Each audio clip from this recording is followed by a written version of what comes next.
नमस्कार बच्चों, आशा करता हूँ आप सभी स्वस्थ होंगे, मस्त होंगे और अपने अपने उद्देश्यों की प्राप्ति में व्यस्त होंगे। मैं ब्रजेश तिवारी आप सभी का हिस्ट्री मेंटोर मालवी एकेडमी के इस ऑनलाइन लर्निंग प्लेटफॉर्म के यूट्यूब सीरीज सेशन में आप सभी का हार्दिक स्वागत, नंदन और अभिनंदन करता हूँ। मैं सीखता गया अपने हर एक ठोकर से, ना रुका कभी, ना झुका कहीं, ना कभी ठहरा कहीं, बस आगे बढ़ते गए हम। यह एक नई शुरुआत है, यह एक नई शुरुआत है। तो बच्चों, आज आइए हम एक नई शुरुआत करते हैं। हम लिखते हैं एक नया अध्याय। शुरुआत करते हैं हम वैदिक सभ्यता की, उस सभ्यता की जिसके तार आज भी भारतीय जनमानस के साथ अभिन्न रूप से जुड़े हुए हैं। भारतीय जनमानस के सभ्यता की आधारशिला रूपरेखा आज भी वैदिक सभ्यता बनी हुई है।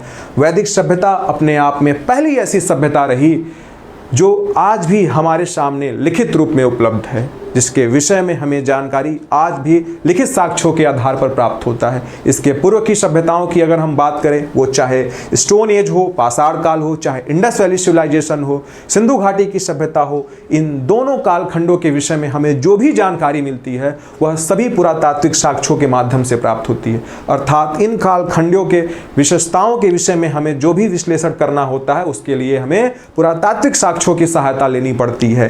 परंतु वैदिक सभ्यता अपने आप में पहली ऐसी सभ्यता रही जिसको हम पढ़ के जिसका विश्लेषण कर सकते हैं।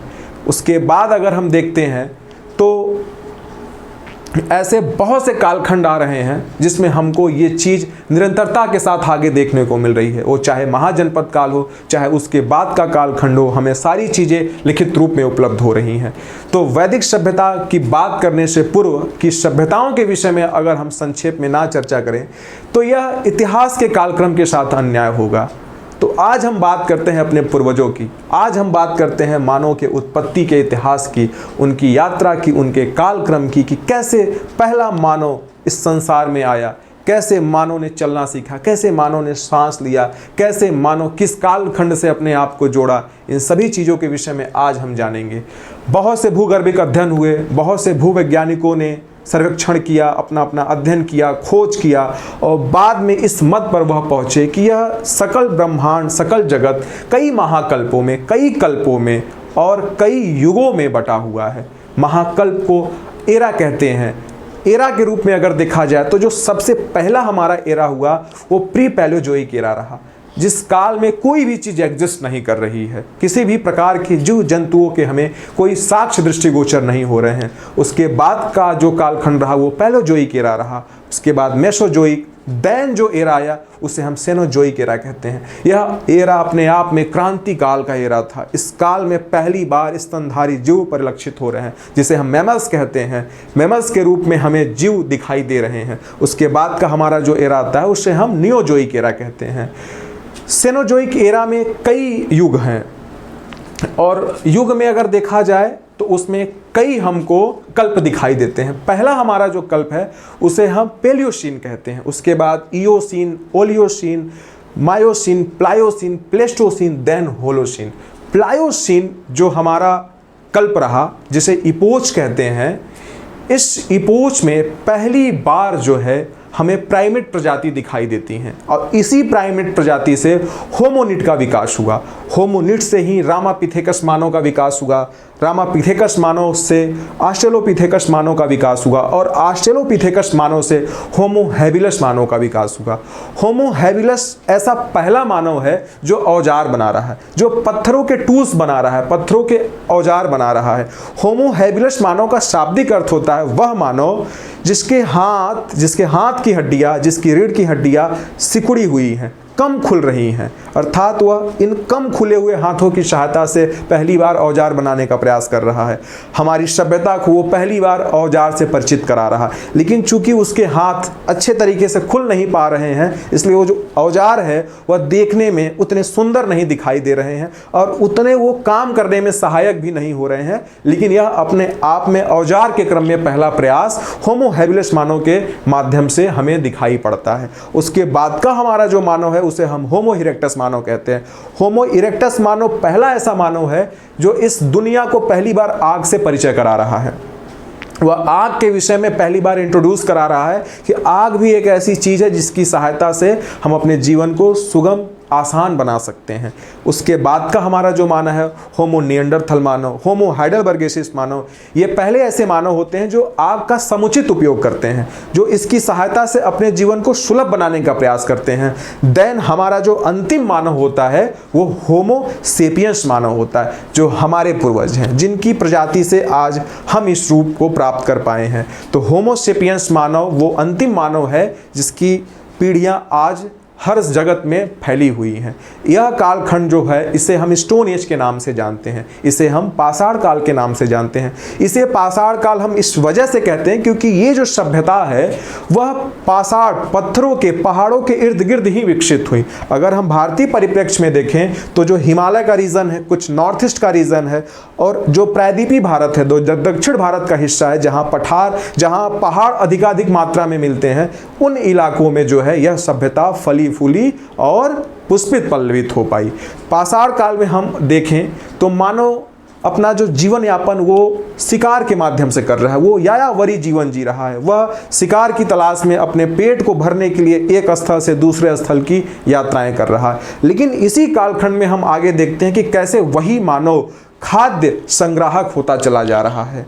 खाद्य संग्राहक होने के साथ साथ एक ऐसा भी समय आता है जब वह खाद्य उत्पादक हो जाता है, अर्थात वह अपने खाद्य पदार्थों का उत्पादन करने लगता है, वह कृषि करने लगता है, वह खेती किसानी करने लगता है। और वह मानव जो जंगलों में निवास करता है वही मानव पहली बार अपने लिए घर बनाता है। वह खाद्य उत्पादक होता जा रहा है, वह घर बना रहा है और वह खेती युक्त जमीन का विकास कर रहा है ताकि वह आसानी से खेती कर सके। ये समस्त जो लक्षण हमें परिलक्षित होते हैं यह नवपाषाण काल में परिलक्षित होते हैं। एक महान इतिहासकार गार्डन चाइल्ड हुए जिन्होंने इस कालखंड को रिवॉल्यूशन की संज्ञा दी है, नियोलिथिक रेवोल्यूशन कहा है। मतलब यह नवपाषाण काल का क्रांति युग है।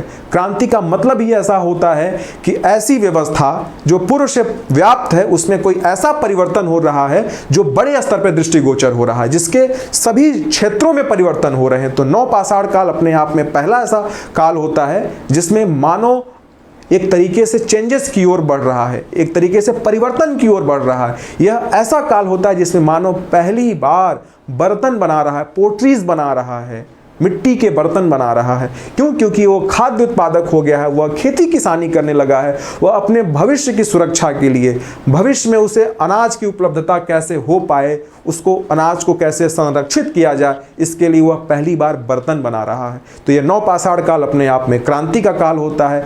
अगर हम इसके बाद के सभ्यता को देखें तो इसके बाद की सभ्यता इंडस वैली सिविलाइजेशन के नाम से या हड़प्पा सभ्यता के नाम से या मोहनजोदड़ो की सभ्यता के नाम से, सरस्वती नदी घाटी की सभ्यता के नाम से, कांस्य युगीन सभ्यता के नाम से और प्रथम शहरीकरण फर्स्ट अर्बनाइजेशन कल्चर के नाम से हमारे समक्ष आती है। इसकी जितनी विशेषताएं रहे उतने इसके नाम रहे। इतिहासकारों ने इसको अलग अलग नाम से इस कालखंड को परिभाषित किया है। यह पहला ऐसा कालखंड है जो शहरों में विकसित हो रहा है, जो नगर की संकल्पना कर रहा है, जिसका विकासशील नगरों में हो रहा है। इसके रोड एक दूसरे को समकोण पे काट रहे हैं, इसकी नालियां व्यवस्थित रूप में हमें दिखाई दे रही हैं, यहाँ अनाज भंडार गृह हमें दिखाई दे रहे हैं, स्नानागार दिखाई दे रहे हैं। इस सभ्यता में हमें आधुनिक सभ्यता के कई लक्षण दृष्टिगोचर हो रहे हैं। और यह सभ्यता अपने आप में इस वजह से विशेष थी क्योंकि इसके समकाल की जितनी सभ्यताएं थी, वो चाहे मेसोपोटामिया की सभ्यता हो जिसे हम सुमेरियन सभ्यता कहते हैं, चाहे मिस्र घाटी की सभ्यता हो, मिस्र घाटी की सभ्यता से यह सभ्यता 20 गुना बड़ी थी। और अगर मिस्र घाटी की सभ्यता और सुमेरियन घट सभ्यता को मिला लिया जाए तो उनसे यह 12 गुना बड़ी सभ्यता थी। जहां इन सभ्यताओं में कच्ची ईंटों का प्रयोग हो रहा है, जहां इनकी नालियां उथली पुथली हैं, इनके सड़क जो है किसी भी तरीके से व्यवस्थित क्रम में नहीं है, वहीं हमारी सभ्यताओं के जो मकान है वह पक्की ईंटों से बन रहे हैं। हमारे नालियां व्यवस्थित रूप में दिखाई दे रहे हैं, यहाँ के रास्ते समकोण पे एक दूसरे को काट रहे हैं। तो ये आपका जो हड़प्पन सिविलाइजेशन है, जिसे हम सिंधु घाटी की सभ्यता भी कहते हैं, यह अपने आप में अपने समकालीन विशेषताओं से बहुत आगे थी। तो उसी रूप में हम जैसे आगे बढ़ते हैं उसके बाद की जो सभ्यता है जिसकी चर्चा आज हम करने वाले हैं वह है वैदिक सभ्यता। वैदिक सभ्यता के तार हड़प्पा सभ्यता से अभिन्न रूप से जुड़े हुए हैं। इन विषयों की आज हम चर्चा करेंगे कैसे यह सभ्यता उस सभ्यता से जुड़ी रही। जहां आप देखते हैं कि हड़प्पा सभ्यता एक शहरी सभ्यता है, वही आगे आप सिंधु घाटी की सभ्यता के बाद, हड़प्पा सभ्यता के बाद, सरस्वती नदी घाटी की सभ्यता के बाद आप जब वैदिक सभ्यता को देख रहे हैं तो वैदिक सभ्यता एक ग्रामीण सभ्यता है। क्यों यह ग्रामीण सभ्यता हुई, इन सभी विषय में, इस सभ्यता के मुख्य निवासी कौन थे, वो कहाँ से आए, उनका कालखंड क्या रहा, उनकी विशेषताएं क्या रही, उनका समाज कैसा रहा, उनके समाज की अर्थव्यवस्था कैसी थी, उनका आर्थिक स्वरूप कैसा था, उनका राजनीतिक स्वरूप कैसा था, उनका धार्मिक स्वरूप कैसा था, इन सभी विशेषताओं की हम चर्चा करेंगे। तो आज हम जिस अध्याय की ओर बढ़ रहे हैं उस अध्याय में आज हम इस सभ्यता के कुछ मूलभूत बातों को समझेंगे। तो आज मैं आपका ज़्यादा समय नहीं लूँगा, सीधा स्लाइड के माध्यम से मैं आपको इसके एक एक पहलुओं के विषय में मैं आपको परिचित कराऊंगा। आप देख सकते हैं बड़े अक्षरों में वैदिक काल लिखा हुआ है, वैदिक पीरियड। तो आज हम वैदिक पीरियड को समझेंगे। आप देख सकते हैं सबसे पहले हम बात करेंगे इस सभ्यता के कालखंड के विषय में, वेद काल की गणना। इस सभ्यता के कालखंड के विषय में हम आज सबसे पहले चर्चा करने वाले हैं। बहुत से वैज्ञानिकों ने, विद्वानों ने अपने अपने अध्ययन के आधार पे, सर्वेक्षण के आधार पे इसके टाइम पीरियड को डिसाइड किया। ठीक है, कुछ लोग यह कहते हैं कि हड़प्पा सभ्यता का जब पतन हो रहा है ठीक उसी के बाद वैदिक सभ्यता का उत्थान हो रहा है, वैदिक सभ्यता की शुरुआत हो रही है। तो हड़प्पा सभ्यता को भी हम उसके समय काल को हम 3 भाग में विभाजित करते हैं। पहला जो हमारा काल है वो है प्राक हड़प्पा, वो है प्राक हड़प्पा। इसका जो समय काल है वो 3200 बीसी से 2600 बीसी तक है। ठीक है, इसके बाद का जो कालक्रम है उसे हम मैच्योर हड़प्पा कहते हैं, अर्थात परिपक्व हड़प्पा। उसे हम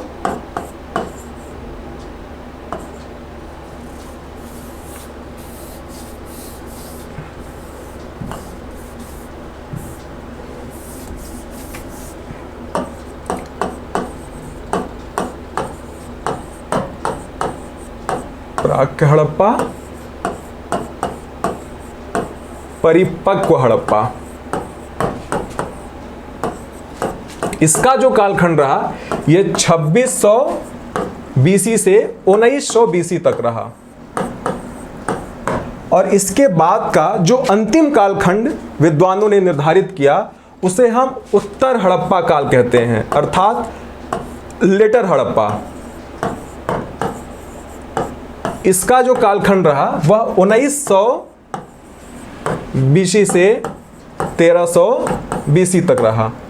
तो जो विद्वान लोग हैं वो यह कहते हैं कि इस सभ्यता का जो पीक टाइम था वो प्राक हड़प्पा के समय रहा। उसके बाद ये और विकसित रूप में हमको परिपक्व हड़प्पा के समय दिखाई देती है, और परिपक्व हड़प्पा के बाद इसका पराभव आरंभ होता है। मतलब इस सभ्यता के पतन के बिंदु हमें जो है परिलक्षित, दृष्टिगोचर होना दिखाई देने लगते हैं। इस वजह से इसे हम उत्तर हड़प्पा कहते हैं। और एक तरफ से जहां यह सभ्यता नगरी सभ्यता रहती है, वह समय के साथ जब उत्तर हड़प्पा का दौर आरंभ होता है यह सभ्यता ग्रामीण सभ्यता के रूप में विकसित होने लगती है। अर्थात अब उसको आप चाहे पतन कहो चाहे उत्थान कहो, इसका जो शहरी स्वरूप होता है वह जगह जगह छोटे छोटे रूप में हमको ग्रामीणों में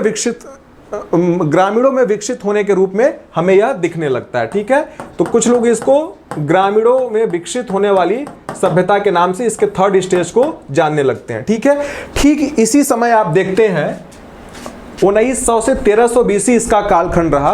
अगर हम वैदिक सभ्यता की बात करें तो वैदिक सभ्यता का जो कालखंड निर्धारित किया गया वह 1500 बीसी से 600 बीसी डिसाइड किया गया। 1500 बीसी से 600 बीसी वैदिक पीरियड का कालखंड डिसाइड किया गया। तो आप देख सकते हैं कि 1500 के बाद ही 1300 आ रहा है। ठीक है, 1500 के बाद ही आपका 1300 आ रहा है। तो वैदिक काल की शुरुआत अगर हम देखें तो उत्तर हड़प्पा के दौर से ही मानी जाती है। और यह कहा जाता है कि जो वैदिक सभ्यता के निवासी थे, मुख्य रूप से जिन्हें हम आर्य के नाम से जानते हैं, यह भारत के नहीं थे, यह भारतीय भूभाग के नहीं थे, यह बाहर से आए हुए लोग थे। और ये यहाँ आए और हड़प्पा सभ्यता के जो लोग थे इनके साथ उन्होंने युद्ध किया और युद्ध करने के पश्चात इनको पराजित किया। देन उन्होंने अपनी एक नई सभ्यता स्थापित की जिसे हम वैदिक सभ्यता कहते हैं, जिसका कालखंड 1500 से 600 बीसी तक रहा। ठीक है, अब आज हम देखते हैं ये कहां से आए और क्यों इनका समय काल 1500 से 600 बीसी ही डिसाइड किया गया। इन सभी चीजों पे आज हम चर्चा करेंगे। तो हम देखते हैं कुछ विद्वानों ने अपने अपने अध्ययनों के आधार पे इनके कालखंड को डिसाइड किया गया। 1500 से 600 बीसी हम मान के चलते हैं, सार्वभौमिक रूप से यूनिवर्सली इसी डेट को हम मानते हैं।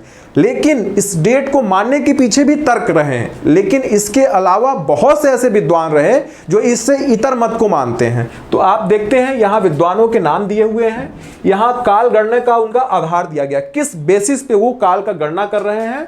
आप इधर तीसरे स्लाइड में उनके फैक्ट्स को और उनके टाइम पीरियड को देख सकते हैं।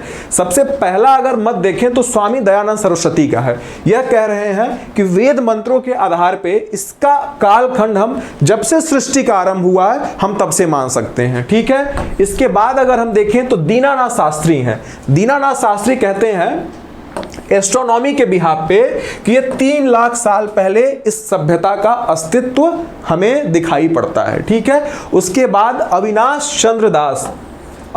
चंद्र दास ये जियोलॉजी के बिहाफ पे कहते हैं 2500 ईसा पूर्व इस सभ्यता का जो है संकेत हमें दिखाई पड़ता है। उसके बाद आप तिलक को देखते हैं, ये भी एस्ट्रोनॉमी के बिहाफ पे 600 ईसा पूर्व की बात करते हैं। आरजी भंडारकर वैदिक मंत्रों के बिहाफ पे इसको 600 ईसा पूर्व बताते हैं। शंकर बालकृष्ण दीक्षित एस्ट्रोनॉमी के बिहाफ पे इसको 3500 ईसा पूर्व बताते हैं। एच जैकोबी एस्ट्रोनॉमी के बिहाफ पे 4500 ईसा पूर्व बता रहे हैं। और एम विंटर निट्स ये बोगज कोई एक अभिलेख है, उसके बिहाफ पे इसको 2500 ईसा पूर्व बता रहे हैं। हम जब आगे वैदिक सभ्यता के साक्ष्यों की बात करेंगे तो हमें 2 ऐसे इंस्क्रिप्शन मिलते हैं, एक तो बोगज कोई का अभिलेख, दूसरा कस्सी का अभिलेख, जो हमें पुरातात्विक रूप से इस सभ्यता की जानकारी देते हैं। तो ये जो एम विंटरनिट्ज हैं वो उसी बिहाफ पे कह रहे हैं कि 2500 ईसा पूर्व इस सभ्यता के जो हमें लक्षण दिखाई देते हैं। एफ मैक्स मूलर ये बहुत इंपॉर्टेंट रेलेवेंट नाम है। ये बुद्धिस्ट लिटरेचर के बिहाफ पे इस सभ्यता का जो कालखंड है वो 1200 ईसा पूर्व बता रहे हैं। ठीक है, तो ये बहुत से विद्वान रहे जो अपने अपने अनुसार जो है इसके कालखंड की गणना कर रहे हैं। तो अगर हम देखें तो फाइनली जो टाइम पीरियड इसका डिसाइड हो रहा है, टाइम पीरियड वो 1500 से 600 बीसी डिसाइड हो रहा है। मैक्स मूलर ने फाइनली ये बताया कि जब आर्यों का हड़प्पा सभ्यता के साथ जंग हो रहा है, उनकी प्रतिस्पर्धा हो रही है, युद्ध हो रहा है, अब उनको वह पराजित कर रहे हैं। आप देख सकते हैं वो लेटर हड़प्पन टाइम पीरियड की बात कर रहे हैं। ठीक उसी समय ये सभ्यता जो है ये आरंभ हो रही है। इस वजह से इस डेट को बहुत फैक्चुअल माना जाता है और हम इसी के आधार पे जो है इस कालखंड की गणना करते हैं। ठीक है, तो जो फाइनली टाइम पीरियड हम मान के चलते हैं वो 1500 से 600 बीसी मान के चलते हैं। लेकिन बात यही नहीं खत्म होती है। वैदिक काल का भी हम 2 खंडों में विभाजन देखते हैं। पहला जो हमारा कालखंड होता है उसे हम ऋग वैदिक एज कहते हैं। वैदिक एज, वैदिक काल, इसको भी हम 2 कालखंड में देखते हैं। पहला हमारा ऋग्वेद काल और दूसरा जो हमारा है वो उत्तर वैदिक काल, जिसे हम लेटर वैदिक एज कहते हैं, कह रहे हैं। ठीक है, अर्थात वैदिक काल भी 2 कालखंड में विभाजित हो गया। पहला जो इसका कालखंड रहा जिसे हम ऋग्वेद काल कह रहे हैं वो हमारा 1500 से 1000 बीसी तक का समय रहा है। ठीक है, उसके बाद का जो हमारा कालखंड जिसे हम उत्तर वैदिक काल कहते हैं ये हमारा 1000 बीसी से 600 बीसी तक रहता है। ठीक है, ये क्यों ऐसा हुआ इसके पीछे भी कारण है। आप देख सकते हैं कि जब भी कोई नई सभ्यता हमारे सामने आती है तो वो अपने पूर्व की सभ्यता से भिन्न होती है। अगर मैं वैदिक सभ्यता की ही बात करूं तो आप देख सकते हैं वैदिक सभ्यता का जो समाज है वो हड़प्पा सभ्यता से बहुत भिन्न है। हड़प्पा सभ्यता का समाज जो है वो मातृसत्तात्मक समाज है, मैट्रियार्कल सोसाइटी है वहाँ, लेकिन वही आप वैदिक एज की बात करें तो यहाँ पैट्रियार्कल सोसाइटी है, यहाँ पितृसत्तात्मक सत्ता है, वहाँ मातृदेवी की अधिकाधिक रूप में पूजा हो रही है। यहाँ आप देख सकते हैं तो पुरुष देवताओं की ज़्यादातर पूजा हो रही है। वहाँ के देवताओं में और यहाँ के देवताओं में बहुत भिन्नता है, वहाँ के समाज में यहाँ के समाज में बहुत भिन्नता है, वहाँ के राजनीतिक स्वरूप में और वैदिक काल के राजनीतिक स्वरूप में बहुत भिन्नता है। यही वजह रही कि इतिहासकार इसको अलग अलग कालखंडों में देखते हैं और इसे अलग अलग सभ्यता के रूप में हमारे सामने प्रदर्शित करते हैं, हमारी सुविधा के लिए उसका विश्लेषण करते हैं। ठीक है, तो आप देख सकते हैं वैदिक काल में भी हमें दो कालखंड दिखाई दे रहे हैं। तो आप समझ चुके होंगे कि मैं किस ओर इशारा कर रहा हूं। मैं इशारा उस परिवर्तन की ओर कर रहा हूं जो इन दो कालखंडों में हमें दिखाई देते हैं। आप ऋग्वेद काल की बात अगर करेंगे, हम वो परिवर्तन साक्ष्यों के भी आधार पे करेंगे, राजनैतिक रूप से भी करेंगे, आर्थिक रूप से भी करेंगे, सामाजिक रूप से भी करेंगे और धार्मिक रूप से भी करेंगे। ठीक है, तो आप देखेंगे जो ऋग्वेद काल है इस काल की हमें जानकारी मात्र एक साक्ष्य से प्राप्त होती है, वो है ऋग्वेद। वेद 4 हैं जो आप आगे जानेंगे, हर वेद की विशेषता को आप जानेंगे। तो जो पहला वेद ऋग्वेद है, ऋग्वेद के माध्यम से हमें मात्र ऋग्वेद काल की जानकारी होती है। ठीक है, तो इसकी जानकारी के लिए हमारे पास मात्र एक साक्ष्य है ऋग्वेद। ठीक है, ऋग्वेद एकमात्र हमें इस कालखंड के विषय में जानकारी उपलब्ध कराता है, इस वजह से इसे हम ऋग्वेद काल भी कहते हैं। ठीक है, इसे अर्ली वैदिक एज भी हम कहते हैं। उसके बाद अगर आप देखें उत्तर वैदिक काल, तो इसके अलावा जितने भी साहित्यिक साक्ष्य हैं, वो चाहे आपके यजुर्वेद हो, चाहे आपके सामवेद हो, चाहे अथर्ववेद हो, चाहे अरण्यक हो, चाहे ब्राह्मण ग्रंथ हो, चाहे उपनिषद हो, ये सारे जो साक्ष्य हैं ये सभी उत्तर वैदिक काल से संबंधित हैं। तो ये जो हमें जानकारियां प्राप्त होती हैं उत्तर वैदिक काल की, इन साक्ष्यों के आधार पर प्राप्त होती है। ठीक है, तो एक बहुत बड़ी भिन्नता है। उसके बाद इनके समाज में भिन्नता हो रही है। आप ऋग्वेद के समाज को देख रहे हैं तो यहाँ का समाज रंगों के आधार पर बटा हुआ है। यहाँ वर्ण की बात की जा रही है लेकिन ये वर्ण रंग के आधार पर है। आर्य अनार्य, आर्य गौर वर्ण के हैं, अनार्य श्याम वर्ण के हैं। वर्ण रंगों के आधार पर इनका विभाजन हो रहा है। ठीक है, एक माँ के 4 पुत्र हो सकते हैं, वो चारों पुत्र अलग अलग कर्म कर सकते हैं लेकिन वो एक घर में रहेंगे और उनको कर्मों के आधार पर ट्रीट नहीं किया जाएगा।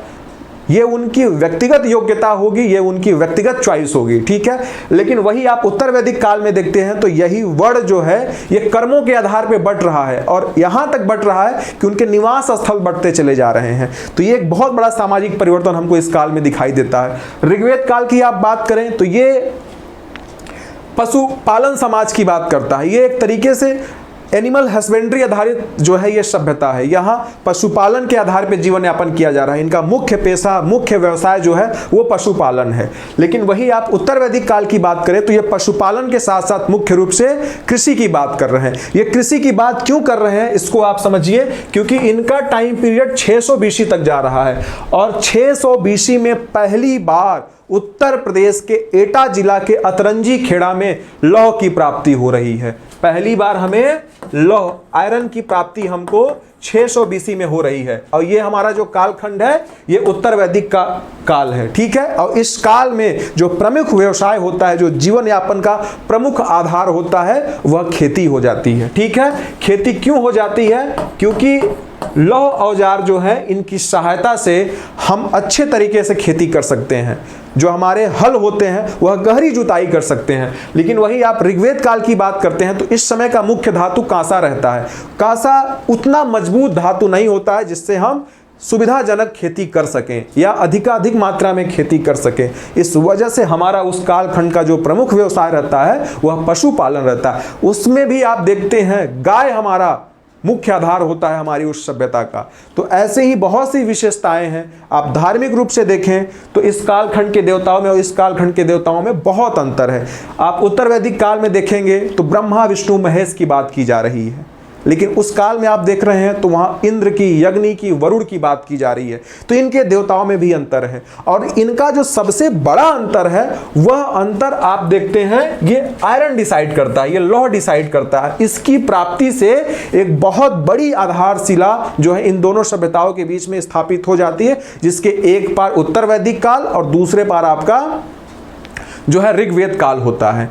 अगर आप इनके राजनैतिक स्वरूप के भिन्नताओं की बात करें तो आप देखेंगे कि जहां एक तरफ कबीलाई संस्कृति है, ठीक है, जहां कबीलाई संस्कृति है, उसका मुखिया जो है आपका विश्वपति है, और उसके बाद यहाँ जन की बात की जा रही है ना। लेकिन ठीक अगर आप उत्तर वैदिक काल की बात करें तो यहाँ कबीला से ऊपर उठ के, कबीलाई संस्कृति से ऊपर उठ के यहाँ रीजन की बात की जा रही है, यहाँ एक क्षेत्र की बात की जा रही है।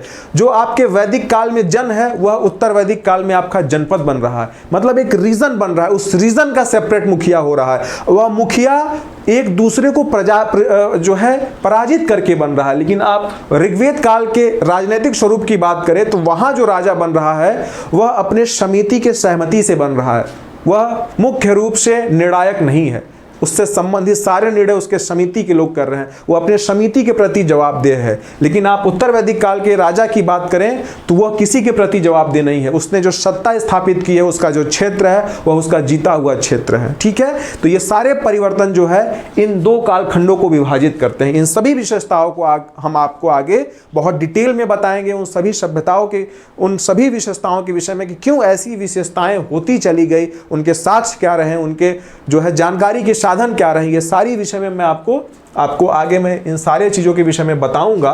लेकिन आप अभी बस इतना जानिए कि इनका कालखंड जो आपका 1500 से 1000 और 1000 से 600 जो बटा है उसका मुख्य रूप से आधार क्या था। क्यों? क्योंकि ऐसे सवाल हमारे मन में उठने चाहिए, ये अकारण तो नहीं है।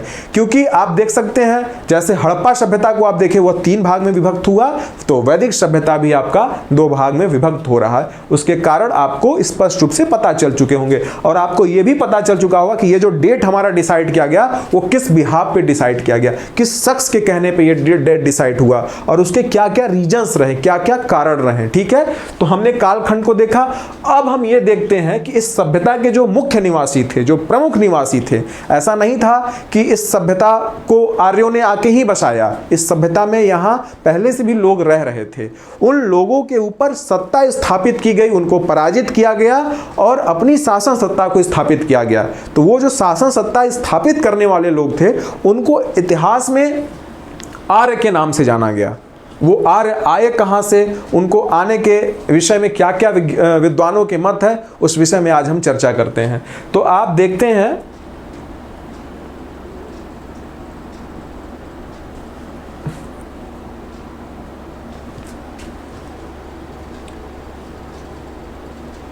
आप यहां देख सकते हैं आर्यों के मूल निवास स्थान के विषय में बात की जाए तो बाल गंगाधर तिलक के अनुसार ये आर्कटिक प्रदेश से आ रहे हैं, ठीक है। फिलिप सेसेटी और विलियम जोन्स के अनुसार ये यूरोप के लोग हैं। पी गाइल्स के अनुसार ये हंगरी तथा डेन्यूब नदी के निवासी हैं। मैक्स मुलर के अनुसार ये मध्य एशिया के हैं। स्वामी दयानंद सरस्वती के अनुसार ये तिब्बत के हैं, और जीबी रॉड के अनुसार ये बैक्ट्रिया के निवासी हैं। अगर हम मैप के थ्रू इनको समझने की कोशिश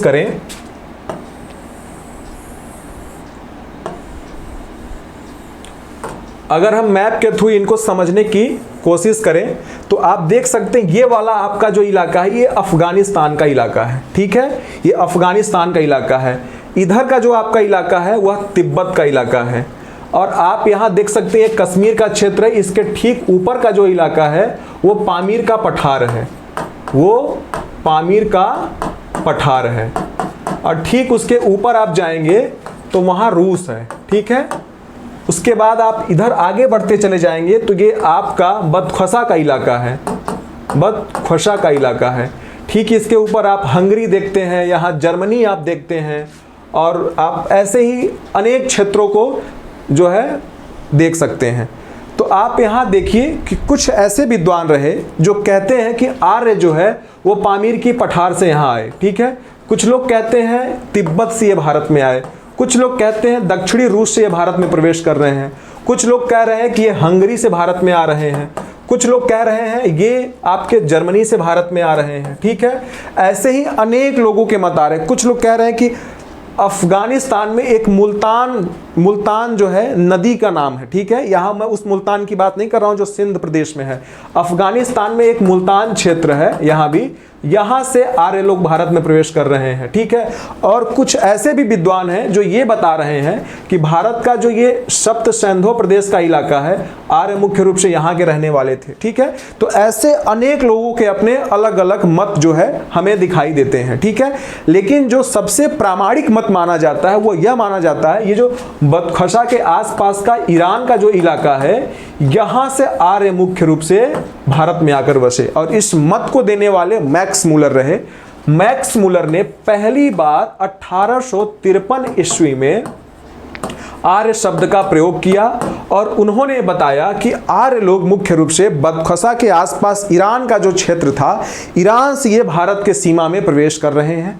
और ये कहते भी हैं कि आर्य जो है, आर्य किसी जाति मूलक शब्द का नाम नहीं है, न किसी भौगोलिक क्षेत्र का नाम है, यह एक भाषा सूचक शब्द है, ठीक है। यह एक भाषा परिवार का शब्द है। तो अगर ऐसे सवाल भी आपके एग्जाम में आते हैं कि आर्य मुख्य रूप से किससे संबंधित है, जैसे जर्मनी का हिटलर था, वो अपने आप को आर्य कहता था, ठीक है, वो अपनी जाति आर्य बताता था। लेकिन आर्य कोई जाति सूचक शब्द नहीं है, किसी भौगोलिक प्रदेश का सूचक शब्द नहीं है, यह एक भाषा परिवार का, एक भाषा समूह का जो है एक सदस्य शब्द है, जिसका शाब्दिक अर्थ होता है श्रेष्ठ जन, जिसका शाब्दिक अर्थ होता है श्रेष्ठ जन, ठीक है।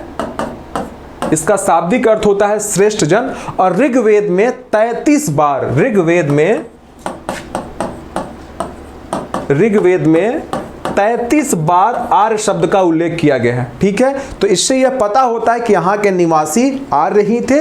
और जो सबसे ऑथेंटिक मत माना गया वह यह माना गया कि ये मुख्य रूप से ईरान के क्षेत्रों से भारत में प्रवेश किए। और इससे संबंधित कुछ हमारे सामने साक्ष्य भी आते हैं। जैसे जो सबसे ऑथेंटिक साक्ष्य आता है वो आपका एक कस्सी का अभिलेख है, जो 1600 BC के आसपास पाया गया, वो ईरान से ही पाया गया। और वहां पहली बार ये जिक्र किया गया है कि आर्यों की एक शाखा जो है वो यहां से निकलकर भारत प्रदेश में जो है प्रवेश कर रही है। तो इसके अभिलेखी जो साक्ष्य हैं वो आपका कस्सी का अभिलेख है, ठीक है, कस्सी का अभिलेख है। इस अभिलेख के माध्यम से हमें यह प्राप्त होता है कि आर्यों की एक शाखा जो है वो वहां से निकलकर भारतीय भूभाग में प्रवेश की। तो आप देख सकते हैं कि ये कहाँ से आए, किस तरीके से आए और इनके नाम का क्या अर्थ है, ठीक है, कितनी बार ऋग्वेद में इनका जिक्र किया गया है। अब इसके बाद ये सवाल उठता है कि आए तो भारत में कहाँ बसे, ये आए तो भारत के किन क्षेत्रों को इन्होंने अपना निवास स्थल बनाया। तो उस क्रम में अगर हम देखें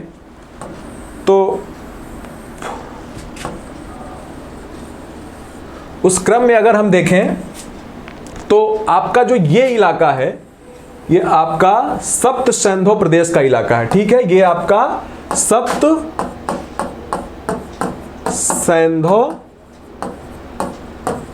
प्रदेश, सप्त सिंधु का मतलब ये होता है कि ये 7 नदियों का जो है ये संबंधित स्थल है। यहाँ 7 नदियाँ जो है यहाँ पाई जाती हैं और इन्हीं नदियों के क्षेत्र में जो है आर्य आकर रहे, ठीक है। वो 7 नदियाँ आपको पता है, सतलज, चनाब, रावी, व्यास, झेलम, वितस्ता, ये ऐसे करके कुल 6। और 7वीं जो नदी आपकी रही वो आपकी सरस्वती नदी रही, जिसका ये इलाका रहा, ठीक है। राजस्थान का जो उत्तरी पश्चिमी इलाका है, खासकर जहां डेजर्ट पाया जाता है आज के समय में, इस इलाके में एक सरस्वती नदी रही, ठीक है। तो इसी क्षेत्रों में आर्यों का विस्तार रहा। ये सप्त सिंधु प्रदेश रहा और ये आपका सरस्वती नदी का इलाका रहा। तो इन समस्त क्षेत्रों में ये अफगानिस्तान, पाकिस्तान के इलाके तक जो है आर्य आके भारत में, मतलब ये सब उस समय भारत का भूभाग हुआ करता था और आर्यों का स्थल जो रहा वह इन क्षेत्रों में रहा। इसके अलावा अनेक मत हमारे सामने आते हैं। कुछ लोग ये कहते हैं कि आर्य मध्य देश में आकर बसे। मध्य देश का जो इलाका है ये वर्तमान का जो हरियाणा, कुरुक्षेत्र और पंजाब का और दिल्ली का जो इलाका है, इसको ब्रह्म देश कहते हैं, ठीक है। कुछ लोगों का यह मत है कि आर्य जो है ब्रह्म देश में आके बसे, ब्रह्म देश, या इसको हम ब्रह्म प्रदेश भी कहते हैं, ठीक है। ब्रह्म प्रदेश भी कहते हैं। तो कुछ लोगों का यह मानना है कि जो यहाँ दिल्ली कुरुक्षेत्र के आसपास का इलाका है, ठीक है, इस प्रदेशों में आके आर्य बसे। कुछ विद्वान इसको इस रूप में भी हमारे सामने लाते हैं, ठीक है। इसके अलावा कुछ लोग ये मानते हैं कि आर्य जो है ये कश्मीर हिमालय के रीजन में आके बसे, ठीक है। हिमालय का जो क्षेत्र है, यहाँ ऊपर देख सकते हैं, ये कश्मीर के क्षेत्र में जो है आके आर्य यहाँ बसे। तो कुछ विद्वानों का मत हमारे सामने कुछ इस रूप में आता है। इसके अलावा एक और मत हमारे सामने प्रमुखता के साथ आता है, जो यह कहते हैं कि आर्य मध्य देश में आके बसे। मध्य देश इन द सेंस आप ये देखते हैं, ये विंध्याचल पहाड़ी का इलाका है, ठीक है, ये विंध्याचल पर्वत का रेंज है। इसके बाद का जो इलाका है ये आपका दक्षिण भारत का इलाका है, ठीक है। तो कुछ लोगों का ये मानना है कि इसी क्षेत्रों के बीच में जो है आर्य आके बसे, ठीक है। इसे हम मध्य देश के नाम से जानते हैं, ठीक है। तो आप देख सकते हैं कि कितने हमारे सामने साक्ष्य दृष्टि गोचर हो रहे हैं। एक मत कह रहा है कि सप्त सिंधु प्रदेश का जो इलाका है वहां आके आर्य बस रहे हैं। ये जो 7 नदियों का इलाका है, जिसको आप भारत के कुछ भूभाग के देखते हुए जो आपका पाकिस्तान और अफगानिस्तान का जो इलाका है वहां आके आर्य बसे। एक मत कह रहा है कि मध्य देश में आके बसे, दूसरा ब्रह्म देश, और तीसरा कश्मीर में आर्यों का निवास स्थल बता रहा है, ठीक है। तो आप देख सकते हैं इन्हीं क्षेत्रों को आर्यावर्त कहा गया, ठीक है। ये विंध्याचल का रेंज है और इसके ऊपर इस सभ्यता का विकास हुआ, और इस सभ्यता को क्या कहा गया? आर्यावर्त की सभ्यता की कही गई। क्या कहा गया? इसको आर्यावर्त की सभ्यता कही गई, ठीक है, आर्यावर्त की सभ्यता की गई। और इसके नीचे का जो आपका इलाका है इसको हम दक्षिणावर्त कहते हैं। क्या कहते हैं? दक्षिणावर्त कहते हैं, ठीक है। तो आर्य मुख्य रूप से जिन इलाकों में बसे हैं वो इलाका हमारा ये ऊपर का पूरा इलाका है, ठीक है। तो हमको इस तरीके से इस चीज को समझना है। अगर आप देखते हैं तो आर्य 2 क्रम में हमारे सामने दिखाई पड़ रहे हैं। पहला जो हमारा कालखंड है वो हमारा वैदिक एज है। वैदिक एज का पहला हमारा जो है अर्ली वैदिक एज है, जिसे हम ऋग्वेद काल कह रहे हैं। दूसरा हमारा जो कालखंड है वो कालखंड हमारा उत्तर वैदिक काल है। तो ये एक साथ ही इन इलाकों में नहीं फैले हुए हैं, इनके फैलने का भी एक क्रम रहा है, ठीक है।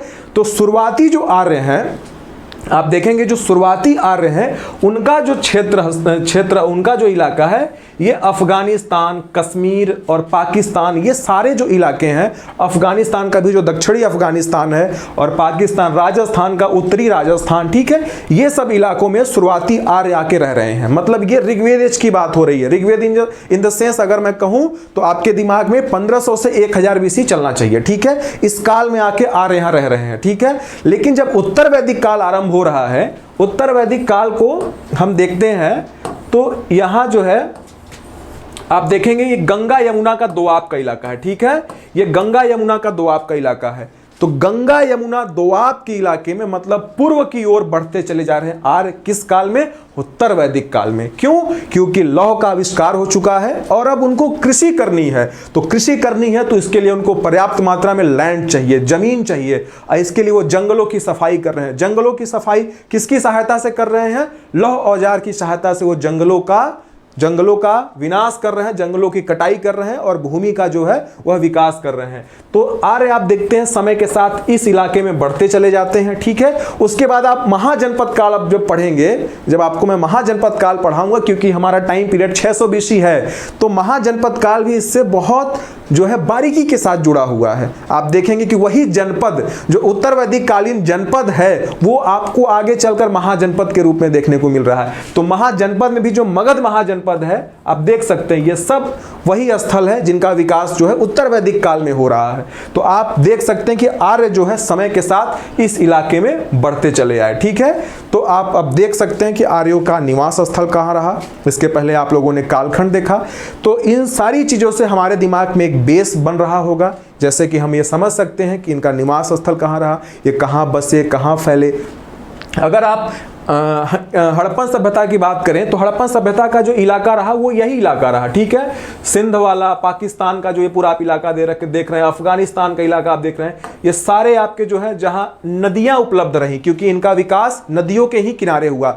इनका मुख्य पेशा ट्रेड था, व्यापार था, तो इनका विकास जो है उसी इलाके में ज्यादातर हो रहा है, ठीक है। लेकिन आप आगे जैसे ही देख रहे हैं ये सभ्यता ये जहां फर्टाइल लैंड है उस ओर यह सभ्यता ज्यादा विकसित हो रही है, क्योंकि यह ग्रामीण सभ्यता है। इसके पहले स्टोन एज की आप बात करें तो आप स्टोन एज को यहां इस तरीके से देख सकते हैं, ठीक है। स्टोन एज ये आप देखिए जम्मू कश्मीर का इलाका है, ठीक है। और यहाँ आप देख रहे हैं कुछ नॉर्थ ईस्ट का इलाका है, यहाँ आपको ये सारे हिली रीजन है, यहाँ पहाड़ मिलेंगे आपको, ठीक है। उसके बाद आप इधर दक्षिण भारत, जिसको हम प्रायद्वीपीय भारत कहते हैं, यहाँ आपको पहाड़ अधिकाधिक मात्रा में देखने को मिलते हैं। तो जो स्टोन एज का डेवलपमेंट हुआ है वो इनका विकास इन्हीं क्षेत्रों में ज्यादातर हुआ।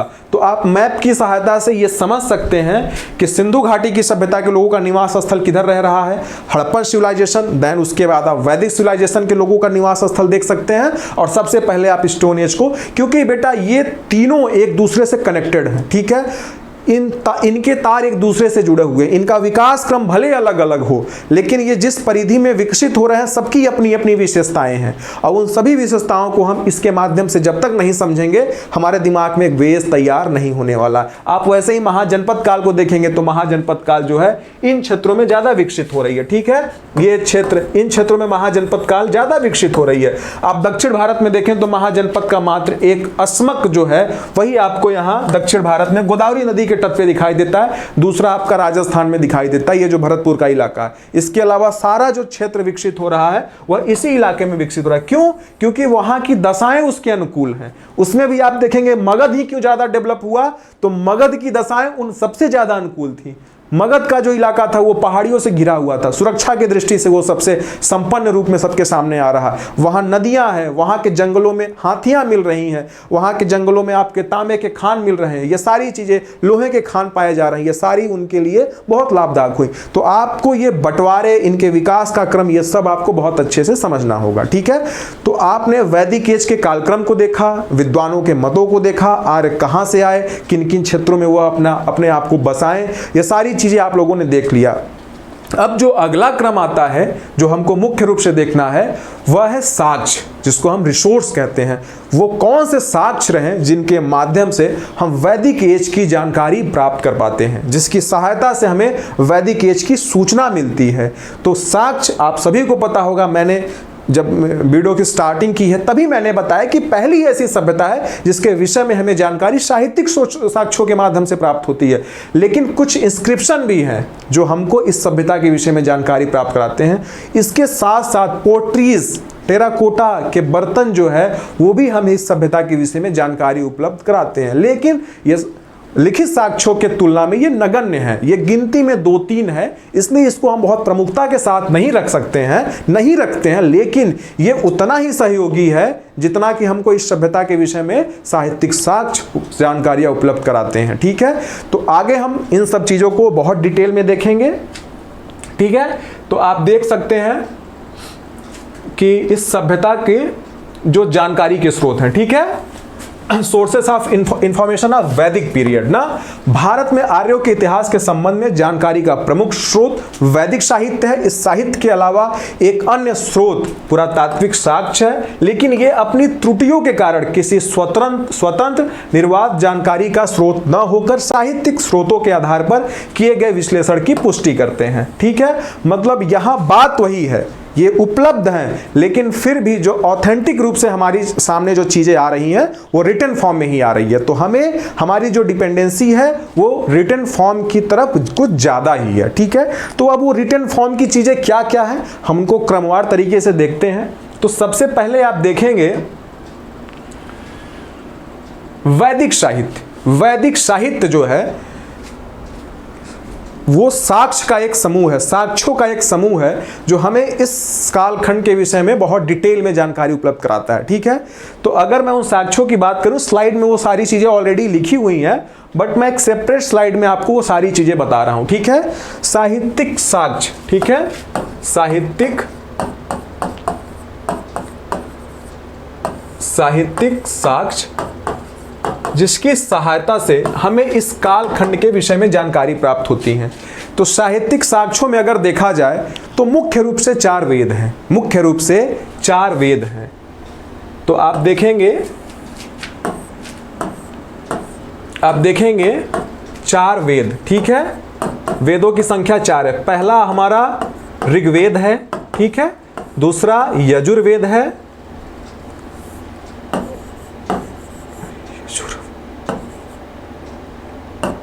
दूसरा हमारा यजुर्वेद है। तीसरा हमारा सामवेद है, ठीक है।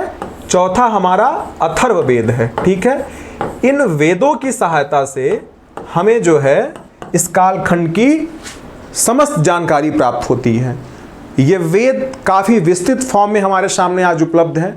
इनको पढ़ने के लिए, इनको समझने के लिए कुछ सहायक ग्रंथ भी लिखे गए हैं जो कि साक्ष्यों का ही एक रूप है। तो हम सबसे पहले इन वेदों के विषय में समझेंगे। इन वेदों के विषय में हम थोड़ा संक्षेप में आज चर्चा करेंगे। देन हमारा जो अगला लेक्चर होगा उसमें हम सारे वेद को सेपरेटली देखने की कोशिश करेंगे और उनके सारी विशेषताओं को आपको हम बताएंगे। ठीक है, 4 वेद का जो सबसे पहला वेद है ऋग्वेद, इस वेद के माध्यम से हमको जो है ऋग्वेद काल के विषय में जानकारी प्राप्त होती है। अगर मैं ऋग्वेद काल कह रहा हूं तो आपके दिमाग में क्या बैठ जाना चाहिए? 1500 से 1000 बीसी के बीच का कालखंड। ठीक है, 1500 से 1000 बीसी के बीच का कालखंड आपके दिमाग में सेट हो जाना चाहिए अगर मैं ऋग्वेद काल कह रहा हूं, अगर मैं ऋग्वेद की बात कर रहा हूं। ठीक है, तो ऋग्वेद के माध्यम से हमको इस समय की जानकारी प्राप्त होती है। उसके बाद यजुर्वेद, सामवेद और अथर्ववेद, इनके माध्यम से हमको जो है 1000 से 600 बीसी के समस्त इतिहास के विषय में जानकारी प्राप्त होती है। ठीक है, लेकिन इन वेदों में भी जो है कुछ समानताएं हैं तो बहुत भिन्नताएं भी हैं। ठीक है, आप देख सकते हैं जो ऋग्वेद है, सामवेद और अथर्ववेद, ये जो तीनों वेद हैं, इनकी जो रूपरेखा है और इनकी जो विषय वस्तु हैं वो लगभग एक दूसरे से मिलती हैं। ठीक है, जैसे आप देखेंगे ऋग्वेद की जो विषय वस्तु है इसमें देवताओं का आह्वान किया गया है, देवताओं की स्तुतियां शामिल है, मंत्रों के माध्यम से हम देवताओं की स्तुतियां करते हैं। ठीक है, ऋग्वेद की विषय वस्तु देवताओं की स्तुतियां करना है, लेकिन वही यजुर्वेद की जो विषय वस्तु है वह उन मंत्रों का कैसे गायन किया जाए, इसमें गायन यजुर्वेद का जो विषय वस्तु है उन अनुष्ठानों के विषय में है, उन यज्ञों के विषय में है। यज्ञ का किस तरीके से संचालन किया जाए, यज्ञ की कौन सी विधियां रहें, उसमें किस तरीके से हम यज्ञ को संपादित करें, संचालनकर्ता के क्या क्या कार्य होने चाहिए, पुरोहित का क्या क्या उपदेश होना चाहिए, ये सारी चीजों का जो संकलन है वो हमको यजुर्वेद में दिखाई देती है। ठीक है, तो यजुर्वेद की भी जो विषय वस्तु है, यहाँ देवताओं का आह्वान किया जा रहा है, यहाँ यज्ञों से संबंधित चीजें हैं। आप सभी को पता होगा कि यज्ञों में हम अग्नि की आहुति, अग्नि को प्रज्वलित करते हैं, उसमें जो आहुति देते हैं उसमें मंत्रोच्चार करते हैं। तो ये आप देख सकते हैं दोनों एक दूसरे से जुड़ी हुई है। और तीसरा जो हमारा वेद है सामवेद, इसकी विषय वस्तु गीत, गायन, संगीत है। ये स्वर और धुन की बात करती है। ये उन्हीं मंत्रों की जो वेदों में संकलित है उनका गायन किस तरीके से किया जाए, उन ऋचाओं को किस तरीके से पढ़ा जाए, किस स्वर तरीके से, किस लयबद्ध तरीके से हम देवताओं की स्तुति करें, इन समस्त चीज़ों की जानकारी हमें सामवेद में मिलती है। तो इन तीनों की विषय वस्तु बेटा सेम है। ठीक है, एक दूसरे से मिलती जा रही है, इसलिए इसको विद्वानों ने वेद त्रयी नाम दिया। वेद त्रयी कहा है। क्या कहा है? वेद त्रयी कहा। ये बड़ा इंपॉर्टेंट है, आपके एग्जाम में ऐसे सवाल आते हैं कि वेद त्रयी से क्या तात्पर्य है। चारों वेद दिए रहेंगे या चारों वेद के ऐसे ऐसे ऑप्शंस दिए रहेंगे, उसमें आपको सही ऑप्शंस तक पहुंचना होगा। तो अगर आप ये चीज जानते रहेंगे तो आप सही उत्तर तक बहुत आसानी से पहुंच जाएंगे। ठीक है, तो वेद त्रयी, ऋग्वेद, यजुर्वेद, सामवेद को, यहाँ इसका बाइफरकेशन अलग है। यहाँ इसका बाइफरकेशन कुछ इस रूप में है कि हमको ऋग्वेद काल के विषय में मात्र ऋग्वेद से जानकारी होती है। ठीक है, और इस वजह से हम इसके कालखंड को भी अलग कर दिए हैं। लेकिन आप देख सकते हैं कि यहां यही तीनों वेद जो है वेद त्रयी हो रहे हैं। क्यों? क्योंकि इसकी विषय वस्तु एक दूसरे से मिल रही हैं। इवन सामवेद को ऋग्वेद का ही एक रूप कहा जाता है। इसके मैक्सिमम जो मंत्र है वो ऋग्वेद के रिपीटेड मंत्र हैं। तो ये तीनों एक दूसरे से जुड़े हुए हैं, परंतु इनका कालखंड अलग अलग रहा, इनके संकलन का जो समय रहा है वह समय अलग अलग रहा है। इस वजह से हम इसको दूसरे कालखंड में देखते हैं। ठीक है, हमारा जो तीसरा वेद है वो है अथर्ववेद। ठीक है, वो हमारा अथर्ववेद है। ठीक है, वो हमारा अथर्ववेद है। अथर्ववेद की जो विषय वस्तु है इन तीनों से भिन्न है। अथर्ववेद में जादू, टोना, मंत्र, वशीकरण, मारण, सम्मोहन, उच्चाटन, उसके बाद किस तरीके से खेती किया जाए और जो है जो कीटनाशक होते हैं जो खेतों में फसलों में लग जाते हैं, उन कीटनाशकों से कैसे फसलों की रक्षा सुरक्षा की जाए, औषधियाँ, इन सभी के विषय में हमको अथर्ववेद जो है, जादू, टोना, ठीक है, जादू, टोना, ये सब इससे संबंधित जो लौकिक जीवन की चीजें हैं, जो लौकिक जीवन की चीजें हैं, लौकिक जीवन की चीजें जो हमारे सामने दिखती हैं, जो हमारे सामने एग्जिस्ट करती हैं, ठीक है, उन सभी चीजों की जानकारी हमें इस वेद से मिल रही है। और जो पारलौकिक जीवन की चीजें हैं, मतलब जिनके लिए हमको विशेष उपक्रम करने होते हैं, मेडिटेशन, ध्यान, मतलब जिनको हम देख नहीं सकते हैं, जिनको देखने के लिए हमारे पास दिव्य दृष्टि होनी चाहिए, ठीक है, जिसको देखने वाले बहुत कम होते हैं, उन सभी चीजों की जानकारी हमको इन तीनों वेदों में मिल रही है, वेद त्रय में मिल रही है। लेकिन ये अथर्ववेद जो है, इसकी विषय वस्तु सबसे भिन्न है। ये लौकिक चीजों की बात कर रही है, जो हमारे आंखों के सामने सर्वाइव करती हैं, एग्जिस्ट करती हैं। अथर्ववेद उसकी बात कर रहा है। इस वजह से अथर्ववेद को जनवेद कहा जाता है, लौकिक वेद कहा जाता है, इसको ब्रह्मवेद कहा जाता है, इसको सर्वश्रेष्ठ वेद कहा जाता है। क्यों? क्योंकि वो हमारे आंखों के सामने वो सारी चीजें एग्जिस्ट करती हैं। एक कृषक को क्या चाहिए, उसके कीटनाशक, कैसे उसके फसल की कीटनाशकों से सुरक्षा हो, रक्षा, उससे संबंधित मंत्र, उससे संबंधित विधान इसमें दिए हुए हैं। इस वजह से ये लोगों की बात कर रहा है। ये जो तीनों वेद है, ये उन पॉपुलेशन की बात कर रही हैं जो बहुत पढ़ी लिखी हैं, जो श्रेष्ठ कुल की हैं। लेकिन ये जो वेद है, ये जन सामान्य की बात कर रहा है, ये हमारे आप जैसे लोगों की बात कर रहा है, इसलिए इसको जनवेद कहा गया। तो ये जो वेद हैं, हमारे इस कालखंड को जानने के एक महत्वपूर्ण साक्ष्य हैं, और हम इनके माध्यम से जो है इस कालखंड के विषय में जानकारी प्राप्त करते हैं। अगले लेक्चर में आपको हम सारे वेद के विषय में, इनमें कितने मंडल हैं, कितने में मंत्र हैं, इनके क्या विषय वस्तु हैं, इन सब के विषय में आपको हम बताएंगे।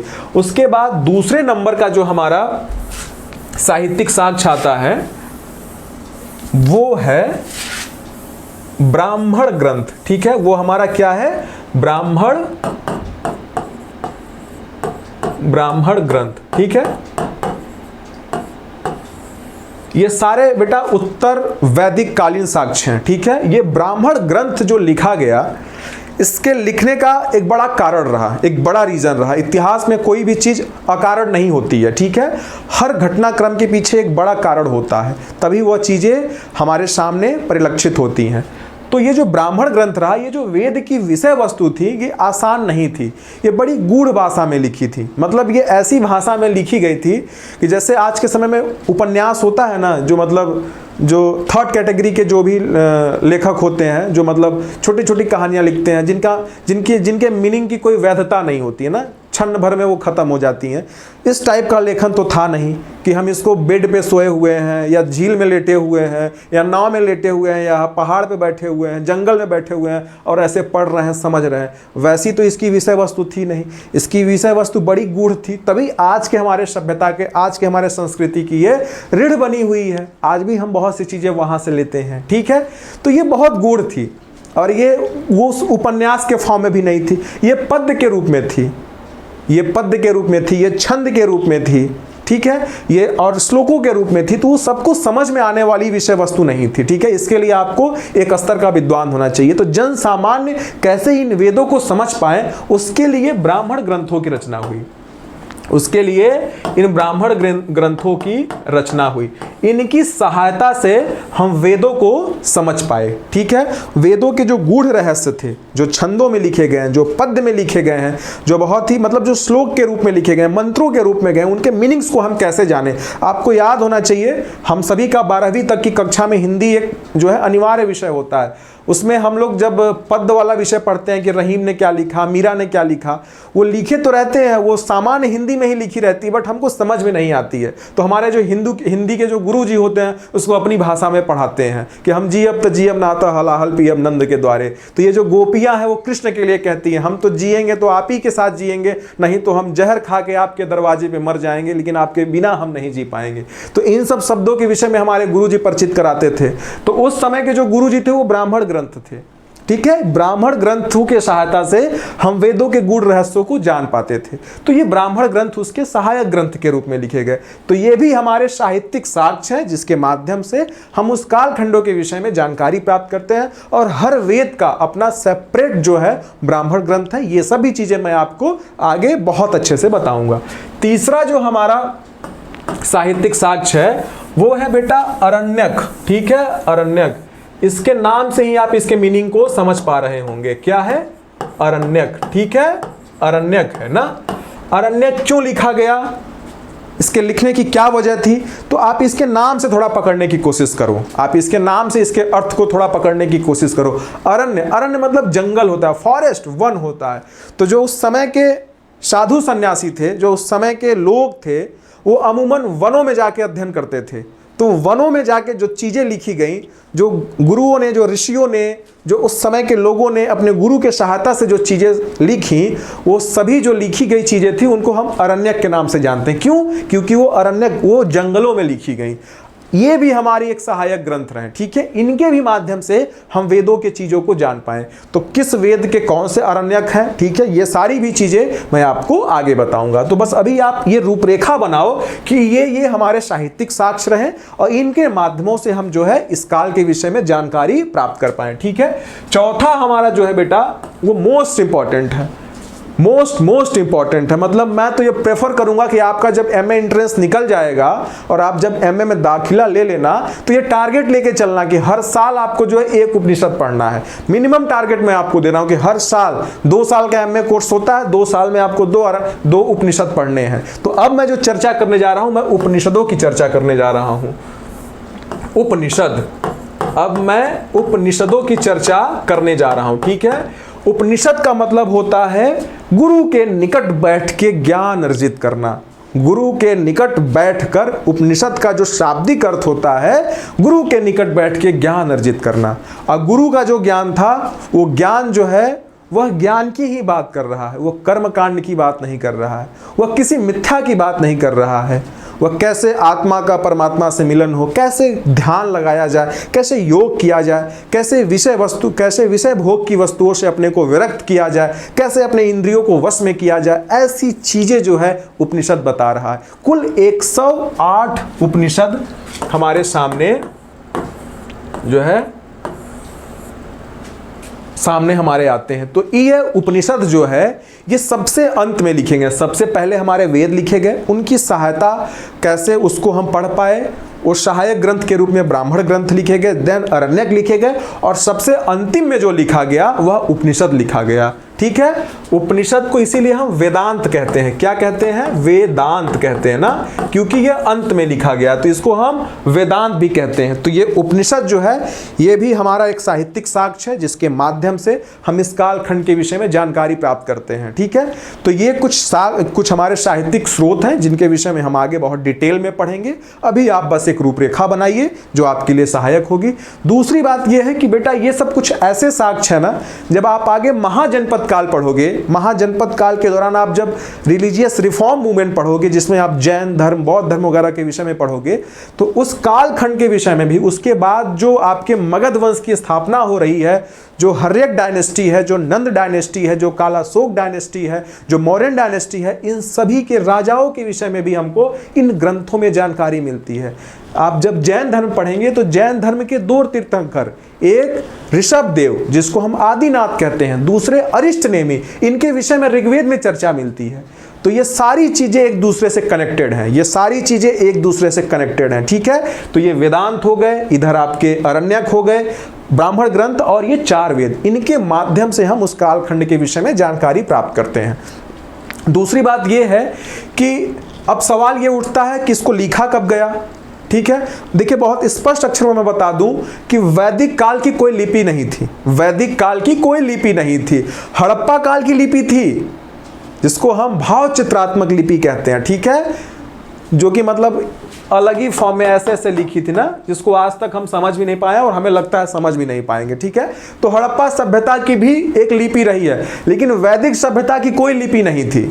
ये बहुत जानने वाली बात है। अगर सवाल आता भी है तो कंफ्यूज मत होना कि इस जानकारी, इस कालखंड के विषय में हमको साहित्यिक साक्ष्यों के माध्यम से जानकारी प्राप्त होती है, तो लिपि रही होगी तभी तो जानकारी प्राप्त होती है। नहीं, कोई लिपि नहीं थी।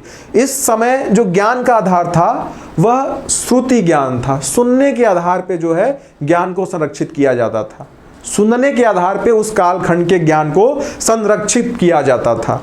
आपको मैं एक चीज बता रहा हूं, आज भी हमारे आपके घर में जो हमारी आपके दादियां हैं, नानियां हैं, दादा हैं, नाना है ना, जो उस जमाने के लोग हैं, मतलब हमारे एक दो जनरेशन पहले के जो लोग हैं, आज भी उनको इतनी चीजें याद हैं जो हम लोग पढ़ने के दौरान भी याद नहीं कर सकते हैं। हम आप कहने को इतिहास के विद्यार्थी हैं, लेकिन हम लोगों को 100-150 फैक्ट अच्छे से याद नहीं होगा। अगर कोई कह दे कि 2 घंटा इतिहास के विषय में बकबका नहीं पाएंगे, 12 बज जाएगा, बैठ जाएंगे। लेकिन हमारी जो दादियां हैं, नानियां हैं, अगर इनसे कह दो तो 200-400 कहानी तो ऐसे आंख मुदे मुदे आपको सुना देंगी। अगर उनको ऐसे लेटी है खाट पे, उठाओ ए दादी उठा, उठते मान 200 कहानी आपको सुना देंगी। तो उनकी श्रवण शक्ति इतनी स्ट्रांग थी, क्योंकि उनके ज्ञान का आधार क्या था? श्रवण उनके ज्ञान का आधार था। पहले वैसे भी लोगों को पढ़ने वढ़ने की ऐसी कहाँ सुविधाएं हुआ करती थी, तो उनके ज्ञान का जो आधार था वो श्रवण आधारित था। वो चीज़ों को सुन के संरक्षित किया करते थे। तो जो वैदिक काल के लोग हैं, मैंने इस वीडियो के स्टार्टिंग में क्या कहा कि इस भारतीय सभ्यता की, भारतीय जनजीवन की रूपरेखा वैदिक सभ्यता है। तो मैंने ये क्यों कहा है? क्योंकि ये सारी चीजें कनेक्टेड हैं। ठीक है, बहुत से लोग मनुस्मृति और यहाँ वहाँ की चीजों को लेकर सोचेंगे कि सर ये क्या कह रहे हैं, क्योंकि उसी काल की दिन कर्म कांड है, पुरोहित है, पंडित है, ये सारी चीजें आज भी एग्जिस्ट कर रही हैं। तो आप उसके सकारात्मक पक्ष को देखो कि श्रवण आधारित जो ज्ञान है वो इस कालखंड में भी एग्जिस्ट कर रही है। ठीक है, इस कालखंड में भी एग्जिस्ट कर रही है। क्यों? क्योंकि उस समय ज्ञान का आधार श्रवण आधारित ज्ञान था, श्रुति ज्ञान था। और ये कहा जाता है कि ये जो चारों वेद हैं ये अपौरुषेय हैं। ये अपौरुषेय हैं। क्या कहते हैं इन्हें हम? अपौरुषेय ना, मतलब जो पुरुषों के द्वारा नहीं लिखा गया है, जो पुरुषों के द्वारा नहीं लिखा गया, मतलब ये ईश्वर वाक्य हैं। इन्हें हम क्या कहते हैं? ईश्वर वाक्य कहते हैं। इन्हें हम कहते हैं बेटा ईश्वर वाक्य ना, क्योंकि ये ईश्वर के द्वारा दिए गए शब्द हैं। और ईश्वर ने ये शब्द किसे दिए? इसका ज्ञान उन्होंने किसको दिया? तो इसका ज्ञान उन्होंने ऋषि मुनि को दिया, ऋषि मुनियों को दिया, जो इस धरती पर उनके कह सकते हैं सबसे विश्वास पात्र शख्स रहे हैं। ठीक है, ऋषि मुनि। तो आपको मैं आगे जब ऋग्वेद के विषय में बताऊंगा तो ऋग्वेद में 10 मंडल हैं, उसमें से जो 7 मंडल है, दूसरे से लेके जो 7वां तक का मंडल है, बड़ा इंपॉर्टेंट मंडल है। और सबके जो रचनाकार हैं वो ऋषि लोग हैं, सबके रचनाकार वो ऋषि लोग हैं। तो ये जो ऋषि लोग हैं इस धरती पर ईश्वर के सबसे भरोसेमंद शख्स रहे। ठीक है, ईश्वर जन सामान्य पे भरोसा नहीं करता है। जन सामान्य पे जब वो तपस्या करते हैं, ईश्वर को प्राप्ति का मार्ग चुनते हैं, उस मार्ग पे ईमानदारी से चलते हैं, तब ईश्वर उन पे विश्वास करता है। नहीं तो ईश्वर सबसे पहले किस पे विश्वास करता है? जो साधु संत सन्यासी होते हैं, जो सब कुछ त्याग के ईश्वर की श्रद्धा में लीन होते हैं। तो ऐसे उस समय के जो सन्यासी ऋषि मुनि रहे, उनको ईश्वर ने यह ज्ञान जो है अपने माध्यम से उनको सुनाया। तो ये जो ज्ञान था ये समय के साथ आगे चलता चला गया। जैसे मान लो फला ऋषि को वो बताया, फला ऋषि अपने शिष्य को, वो ऋषि, वो शिष्य फिर ऋषि हुआ, फिर वो अपने शिष्य को, ये क्रम बनता चला गया। ठीक है, ये क्रम बनता चला गया। तो हर एक मंडल के अपने अलग अलग ऋषि रहे। अब फाइनली इस वेद को जो संकलित किया, जिस व्यक्ति ने संकलित किया, यहां आप याद रखना, यहां मैं संकलन की बात कर रहा हूं, मैं लेखन की बात नहीं कर रहा हूं। ठीक है, मैं संकलन की बात कर रहा हूं, न कि मैं लेखन की बात कर रहा हूं। ठीक है, तो वेद को संकलित किया गया है। ठीक है, वेद को क्या किया गया है? संकलित किया गया, न कि लिखा गया है। तो संकलित करने वाले शख्स का जो नाम था वो महर्षि द्वैपायन था। ठीक है, द्वैपायन था। और इनको हम लोग जन सामान्य की भाषा में महर्षि वेद व्यास कहते हैं। ठीक है, महर्षि वेद व्यास कहते हैं। महर्षि वेद व्यास ने ही जो है वेदों को संकलित किया। ठीक है, आप देख सकते हैं कि बहुत से ऋषि रहे, जैसे आप ऋग्वेद का जो 3रा मंडल है उसके रचयिता जो है विश्वामित्र रहे, 4थे मंडल के जो है वामदेव रहे। ठीक है, उसके बाद 5वें मंडल के अत्रि रहे, 6वें मंडल के भारद्वाज रहे, 7वें मंडल के वशिष्ठ रहे। तो ऐसे अलग अलग ऋषियों ने अलग अलग मंडलों को संपादित किया है, अलग अलग मंडलों की जो है मंडलों के विषय में लिखा गया। फाइनली जो इसका संपादन करता है वो आपके महर्षि वेद व्यास हैं। जैसे आप लोगों ने इतिहास में विपिन चंद्रा की किताब को पढ़ा होगा, जो आधुनिक भारत का इतिहास लिखे हैं, तो वो उसके संपादक हैं। उसमें कई चैप्टर हैं। मृदुला मुखर्जी, आदित्य मुखर्जी, सुचेता महाजन जैसे लोगों ने उस किताब को लिखा है, चैप्टर वाइज उसको उन्होंने लिखा है। संपादित किसने किया है? संकलित किसने किया? फाइनली विपिन चंद्रा ने किया है। ठीक उसी तर्ज पे आप इस बात को समझिए। ठीक है, वेद व्यास ने जो है वेद को संकलित किया। ठीक है, तो आप देख सकते हैं कि वेद अपौरुषेय है। ठीक है, और वेद नित्य है। क्या है? आप पहला देखते हैं, वेद अपौरुषेय है। दूसरा, वेद आपका नित्य है। नित्य इन द सेंस कि ईश्वर वाणी है। ठीक है, और जो ईश्वर की चीजें हैं वो नित्य रहेंगी। जो भी ईश्वर की बनाई चीजें हैं वो नित्य रहेंगी, वो कभी समाप्त नहीं हो सकती हैं। तो इसलिए वेद को नित्य भी कहा गया है, वेद को अपौरुषेय भी कहा गया है। अब वेद का जो शाब्दिक अर्थ होता है ये संस्कृत के विद धातु से बना है, ठीक है, ये संस्कृत के विद धातु से बना है और इसका मतलब होता है जानना, ठीक है, इसका मतलब होता है जानना और इसका मतलब होता है ज्ञान, नॉलेज, ठीक है। तो वेद का जो शाब्दिक अर्थ है बेटा वह है जानना, ज्ञान, और ये संस्कृत के विद धातु से बना है। तो ये कुछ बेसिक चीजें हैं वेद से संबंधित जिसको आप जानते रहें। तो आप देख सकते हैं कि वेद के संकलनकर्ता कौन रहे, वेद का शाब्दिक अर्थ क्या होता है, वेद को क्या कहा गया है, ठीक है। और उसके बाद आप वेद, उसके ब्राह्मण ग्रंथ, उसके आरण्यक, ये सारी चीजों के विषय में, उपनिषदों के बारे में आपने बहुत संक्षेप में जान लिया, ठीक है। एक रूपरेखा आपके दिमाग में मैंने बैठाने की कोशिश की गई है। इन सभी को आप जब मिला दोगे तो इसको कहते हैं वैदिक संहिता। क्या कहते हैं? वैदिक संहिता। क्या बोलते हैं बेटा? वैदिक संहिता ना। तो आप इस शब्द को भी जानते रहे कि शब्द का क्या अर्थ होता है। तो बहुत से बच्चे, इवन मैं भी कंफ्यूज होता रहा, लेकिन जब मैं पढ़ा, जब मैंने स्टडी की तो सारे कंफ्यूजन को मैंने दूर किया। तो मेरा ये प्रयास है कि आपका भी जो कंफ्यूजन है वो ना बना रहे। तो इन सारे शब्दों के अलग अलग अर्थों को आप जानते रहो, ठीक है। तो आपने यहां तक की चीजों को देखा। अब उसके बाद वेदांग की भी चर्चा होती है, वेदांग की भी चर्चा होती है। यहां वेदांत का मतलब क्या है? उपनिषद को वेदांत कहा गया, ये भी आप जानते रहना, ठीक है। और 108 जो है उपनिषद हैं, और ये भी आप जानते रहो कि सारे उपनिषद हमारे पास अवेलेबल नहीं है, बहुत से नष्ट हो गए हैं, क्योंकि रिटन फॉर्म की चीजें कितना उपलब्ध रहेगी। अभी हम आप जो है 12वीं पास हुए हैं, ठीक है, पहली कक्षा के हमारे नोट्स नहीं मिलेंगे। पहली कक्षा के हमारे नोट्स हमारे सामने अगर कोई कह ला कि दो तो नहीं मिलेंगे, दूसरी कक्षा के नोट्स नहीं मिलेंगे। तो ये उपनिषद किस जमाने में लिखा गया, सोचो किस कालखंड में लिखा गया है, तो कितनी चीजें हमारे पास उपस्थित रहेंगी, बची रहेंगी। तो बहुत से उपनिषद हमारे सामने नहीं बच पाए हैं, कुछ ही उपनिषद हमारे सामने हैं, और उन्हीं की सहायता से हम जो है उस कालखंड के विषय में जानकारी प्राप्त करते हैं, ठीक है। इसके बाद वैदिकोत्तर साहित्य, मतलब वैदिक एज के बाद जो है कुछ और चीजें लिखी गई जिसको हम वैदिकोत्तर साहित्य कहते हैं। तो जो वेदांग लिखे गए, वेदांग मुख्य रूप से 6 हैं, ठीक है। वेदांगों की जो रचना हुई, वेदांगों की जो रचना हुई इसको हम वैदिकोत्तर साहित्य कहते हैं, ठीक है। वेदांग, ठीक है, ये 6 हैं जिसमें आप व्याकरण, शिक्षा, छंद, ज्योतिष, निरुक्त, ये कुल ऐसे करके 6 वेदांग है, ठीक है, 6 वेदांग है। इनकी सहायता से हम वेद की जो टेक्निकलिटीज है ना, वेद के जो टर्मोलॉजीज हैं उनको समझते हैं। तो ये कुछ सहायक ग्रंथ हैं, वेदांग, उपनिषद, ब्राह्मण, आरण्यक, ये सभी की सहायता से हम वेद को जानते हैं और उस कालखंड के इतिहास को जानते हैं। तो ये हमारे बेटा साहित्यिक साक्ष्य हैं जिनकी सहायता से हम उस कालखंड के विषय में जानकारी प्राप्त करते हैं। अब आइए हम कुछ जो है इसके और अनेक प्रारूपों की बात करते हैं जो हमारे सामने हैं, जिनकी सहायता से हम इस कालखंड के विषय में जानकारी प्राप्त करते हैं, ठीक है। तो आप देख सकते हैं, एक सेकंड, नेक्स्ट, ठीक है। ये है पुरातात्विक साक्ष्य, ठीक है। क्या है? Archaeological evidence. इनकी सहायता से भी हम इस कालखंड के विषय में जानकारी प्राप्त करते हैं। तो पहला जो हमारा पुरातात्विक साक्ष्य, देखो 2 ही मिले हैं, बोगचकोई, दूसरा कस्सी।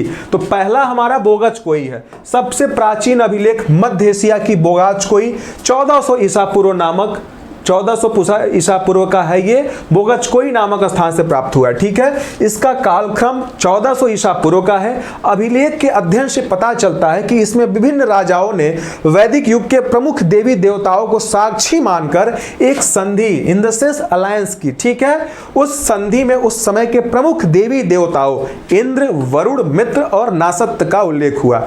नासत्त शब्द का प्रयोग है अश्विन देवता के लिए हुआ, ठीक है। अश्विन जो है ये औषधि के देवता हैं, ये आप जानते रहना, ठीक है। अश्विन आपके औषधि के देवता हैं, ये मेडिसिनल चीजों के जानकार थे। और इनके विषय में ये कहा जाता है कि उस समय एक व्यक्ति का पैर जो है टूट गया था, तो उसके पैर को रिप्लेस किया गया, ट्रांसप्लांट उसके पैर का किया गया। तो अश्विन ने ये भी काम किया था, ठीक है। तो ये सारी चीजें मैं आपको आगे बताऊंगा। तो अश्विन जो है ये औषधि के देवता है, इनको नासत्य कहा जाता है, और इनका उल्लेख जो है बोगचकोई अभिलेख में है। तो 4 जो है वैदिक काल के देवता इंद्र, मित्र, वरुण और नासत, इन चारों का उल्लेख बोगचकोई अभिलेख में है। ठीक है, और ये बोगचकोई अभिलेख मध्य एशिया में मिल रहा है। मध्य एशिया, आगे मैं आपको मैप के थ्रू सारी चीजें बताऊंगा। अभी आप इतना जानो कि ये आपका मध्य एशिया का इलाका है। ठीक है, मिडिल ईस्ट है, यहां तक इसका विस्तार है। और उसी में एक देश है टर्की, जिसको हम तुर्की कहते हैं। ठीक है, क्या कहते हैं? तुर्की। तो ये जो बोगचकोई अभिलेख है ये तुर्की में पाया गया। कहां पाया गया? तुर्की में पाया गया। ये सारे फैक्ट्स आप याद रखो, एनटीए का कोई भरोसा नहीं किस फॉर्म में आपसे कौन सी चीजें पूछ ले। ये पाया कब गया? 1400 ईसा पूर्व में पाया गया। वैदिक एज का टाइम पीरियड क्या है बेटा? क्या है? 1500 से 1000, 1000 से 600, दो कालखंड में है। अगर मैं वैदिक एज की बात करूं तो आपका दिमाग 1500 से 600 के बीच में घूमना चाहिए। ठीक है, इसका कालखंड 1400 है, 1500 के बाद 1400 आता है। ठीक है, यहां हम बीसी की बात कर रहे हैं, ना कि एडी की बात कर रहे हैं। बहुत से ऐसे बच्चे हैं, मैं खुद भी ऐसे बच्चों में शामिल रहा। हम लोग की पृष्ठभूमि इतनी स्ट्रांग नहीं रही, हम लोग इतने पढ़े लिखे परिवार से, पढ़े लिखे समाज से, इतने अच्छे विद्यालय से पढ़े हुए लोग नहीं रहे, तो हम लोग बड़ा कंफ्यूज होते थे कि एडी क्या होता है, बीसी क्या होता है। तो एडी बीसी बेटा ये होता है ईसा के जन्म के पहले की जो चीजें हैं उसको हम बीसी बोलते हैं, और ईसा के जन्म के बाद की जो चीजें हैं उसको हम एडी बोलते हैं, एनो डोमिनी बोलते हैं, उसको हम बिफोर ऑफ क्राइस्ट बोलते हैं। तो ये सब चीजें आप लोग बेसिक चीजें भी जानते रहो। ठीक है, तो 1400 की बात हो रही है, 1500 के बाद की बात है ना, इस वजह से इसमें हम ट्रस्ट करते हैं। इसमें कहानी क्या रही? इसमें कहानी ये रही कि टर्की के दो राजा थे ना, मतलब दो राज परिवार के लोग थे। एक राज परिवार हित्ती था, दूसरा मितन्नी था। एक हित्ती था और दूसरा जो है मितन्नी था। ठीक है, एक हित्ती था, इनके नामों अजीब गरीब है, दूसरा मितन्नी था। ठीक है, दूसरा मितन्नी था। ठीक है, इन दोनों में बेटा हो गई लड़ाई होनी ही है भाई। जहां राज परिवार है, जहां राजवंश रह रहे हैं, बनारस में आप काशी नरेश को देख लो। उस जमाने में महाजनपद काल में इनके बगल में कोसल था, तो काशी कोसल में हमेशा जंग छिड़ा रहता था। ठीक है ना, और काशी वाले एक समय तो कोसल को हरा दिए, लेकिन जब कोसल वाले थोड़ा मजबूत हुए तो इनके ऊपर चढ़ाई कर दिए और इनकी सब जो है बत्ती गुल कर दिए और इनके ऊपर कब्जा कर लिए। उसके बाद कोसल का राजा प्रसेनजीत जब मगध में शादी करता है, किसकी? अपने बहन की। किससे? बिंबिसार से। तो दहेज में काशी को किसको दे देता है? मगध को दे देता है। तो अगर बहुत बिहार के लोग आके यहाँ रहते हैं तो बुरा नहीं मानना चाहिए। क्यों? क्योंकि ये दहेज में उनको बहुत पहले मिल चुका था। ठीक है, तो जहाँ राज परिवार के लोग आपस में रहते हैं वहां जंग बहुत बढ़िया से होती है। यहाँ भी दो लोगों के बीच में जंग हो गई है, पहला हित्ती, दूसरा मितन्नी। ठीक है, अब इन दोनों में लड़ाई हुई, कई राउंड लड़ाई हुई, कई राउंड फायरिंग हुई। ठीक है, कोई हार मानने को तैयार नहीं था। लेकिन कब तक लड़ोगे भैया? बाप बेटे माई बहन सबके मारे जा रहे हैं, तो कब तक लड़ोगे? तो फाइनली ये लोग ये डिसाइड करते हैं कि अब रुक जाओ, अब ठहर जाओ। ठीक है, रुको हम भी पानी पी लेते हैं।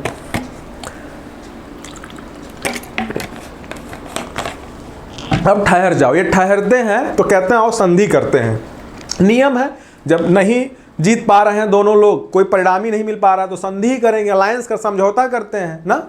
तो समझौता जब करते हैं तो ये चार देवताओं को साक्षी मानते हैं, इंद्र, मित्र, वरुण और नासत। इन चार को साक्षी मानते हैं और कहते हैं कि भैया हम तुम लोग की कसम खा रहे हैं, तुम लोग के सामने हम कह रहे हैं कि अब लड़ाई नहीं करेंगे। तो ये लोग इनको साक्षी मान के संधि करते हैं।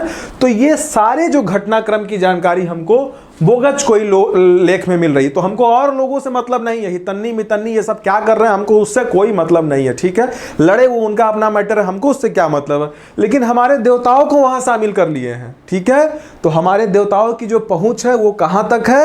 वो तुर्की तक है। किस काल में है? वैदिक काल में है। तो हमारे तार जो हैं आप देख सकते हैं, हमारे तार जो है बेटा, देखो हमारा घर यहाँ है। ठीक है, हम लोग यहाँ के रहने वाले लोग हैं। यहाँ आपका मिडिल ईस्ट है, यहाँ एक देश है बड़ा प्यारा सा, तुर्की। ठीक है, यही खलीफा बैठता था जिसको 1924 ईस्वी में कमाल पाशा हटा देता है। ठीक है, तो तुर्की में जो है बोगचकोई अभिलेख मिला है और यहाँ हमारे देवता अब चाहे उड़ के गए हो चाहे चल के गए हो पहुंच गए हैं वहां। ठीक है, तो ये लेख जो है हमको इस कालखंड के विषय में बहुत अच्छे से जानकारी देता है। तो एक हमारा ये माध्यम है। ठीक है, दूसरा हमारा जो लेख है जिसके विषय में हम देखेंगे वो है बेटा कस्सी अभिलेख, ठीक है, कस्सी। इसको याद करने का टेक्निक क्या है, रस्सी, रस्सी से संबंधित है कस्सी। देखो राइम टाइप के वर्ड है ना, तो कस्सी। इसका समय काल 1600 ईसा पूर्व है, इसका समय काल 1600 ईसा पूर्व है। देखो ये बहुत लॉजिकल है, 1600 ईसा पूर्व की बात कर रहा है। अब वैदिक एज का टाइम पीरियड कब है, 1500 से 600 बीसी है, 1600 के बाद 1500 आ रहा है। तो पहले चलेंगे 150 100 साल चलने में लगाएंगे तब ना पहुंचेंगे। आज के समय में प्राइवेट जेट और एरोप्लेन जैसी सुविधा तो थी नहीं, अरे भैया चलेंगे पगडंडियों से, कैसे कैसे रास्तों से, तब तो पहुंचेंगे। तो समय लगा के पहुंचे हैं। तो इस अभिलेख में क्या कह रहा है, ये देखिए ईरान में पाया गया है, 1600 ईसा पूर्व में पाया गया है। और आर्यों की एक शाखा, ठीक है, आर्यों की एक शाखा भारत की ओर आ रही है, ठीक है। इस अभिलेख में इस चीज का जिक्र किया गया है। तो ये हमारे लिए बड़ा एक इंपॉर्टेंट साक्ष्य है, एक इंपॉर्टेंट इंस्क्रिप्शन है, जिसके विषय में हमको जानना चाहिए। तो हम वैदिक साहित्य के साथ साथ इन दोनों अभिलेखों के विषय में भी हमको पता होना चाहिए। क्यों? क्योंकि हमारे क्वेश्चन का नेचर ऐसा भी हो सकता है कि ऐसे कौन से पुरातात्विक साक्ष्य हैं, ऑप्शन में दिए रहेंगे, जिसके माध्यम से हमको वैदिक काल के विषय में जानकारी प्राप्त होती है। तो अगर हमें पता रहेगा तो हमें एनटीए वाला 4 नंबर देने से बिल्कुल नहीं रोक पाएगा, ठीक है। तीसरा हमारा जो है चित्रित धूसर मृदभांड, पेंटेड ग्रे वेयर्स, इसको अंग्रेजी में पेंटेड ग्रे वेयर्स कहते हैं, इसको चित्रित धूसर मृदभांड कहते हैं।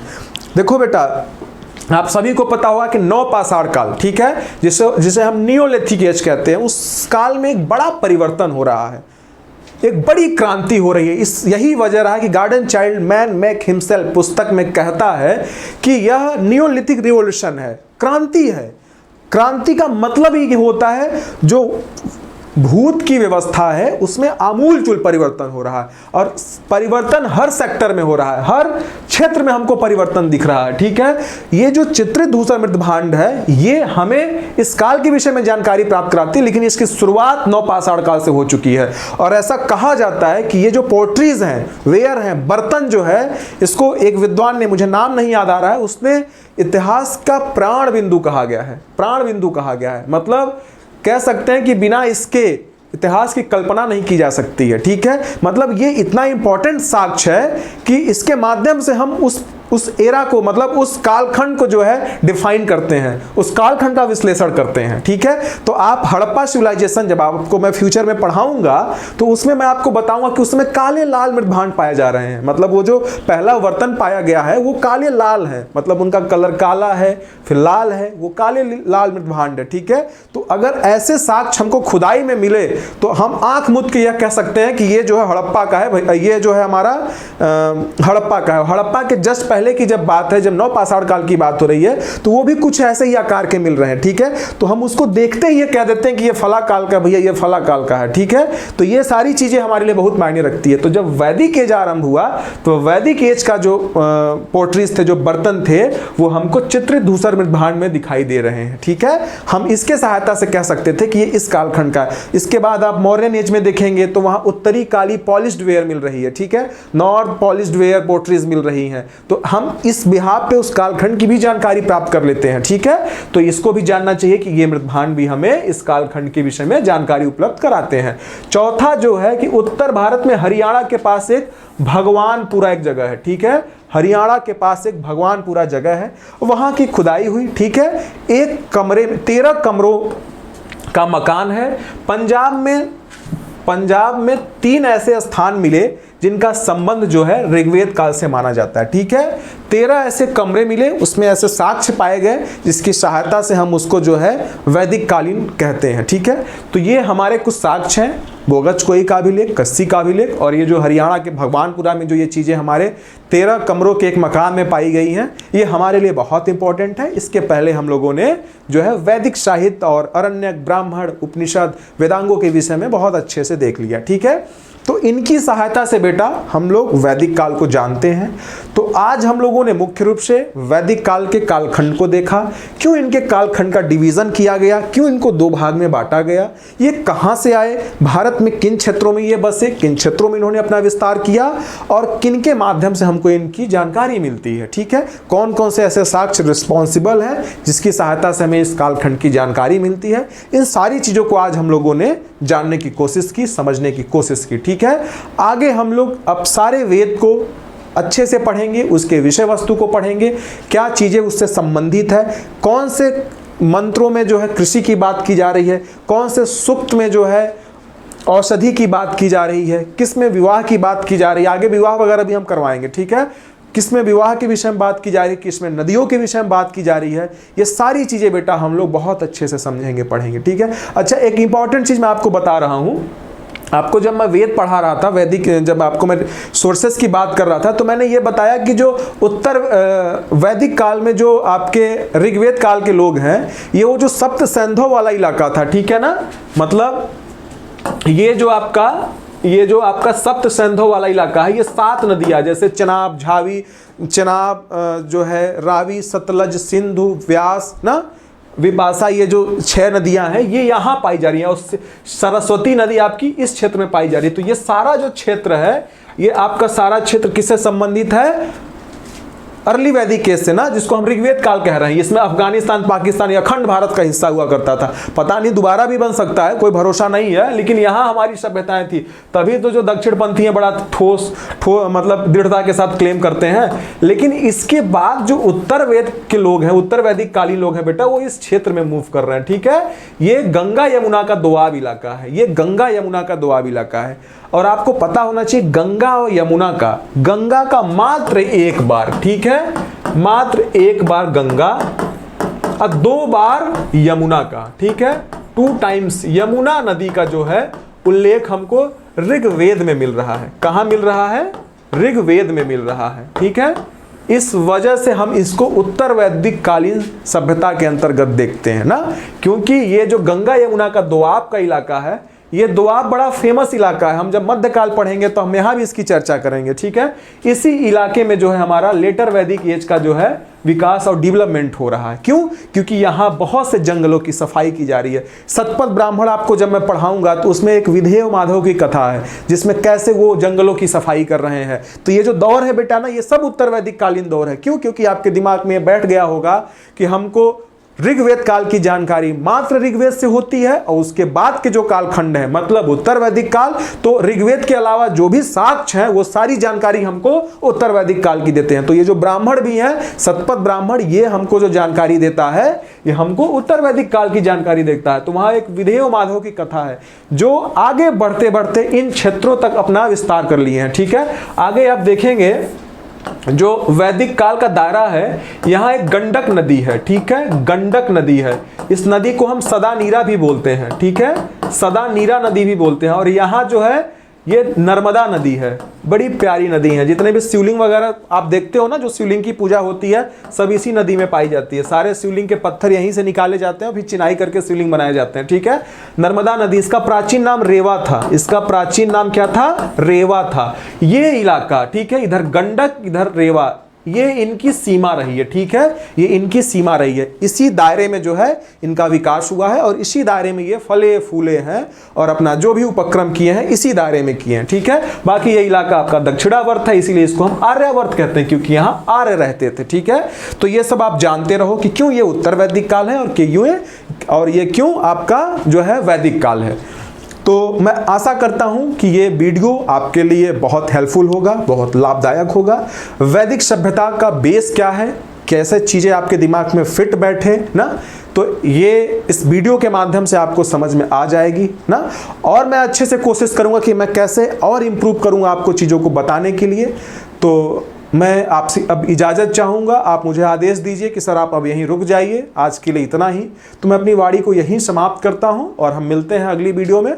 और अगले वीडियो में बेटा हम लोग जो है इसके सारे वेद के विषय में बहुत डिटेल में पढ़ेंगे, समझेंगे, और ऐसे करते करते हम इसके सारे विशेषताओं को देखते हुए वैदिक सभ्यता को समाप्त भी करेंगे, ठीक है।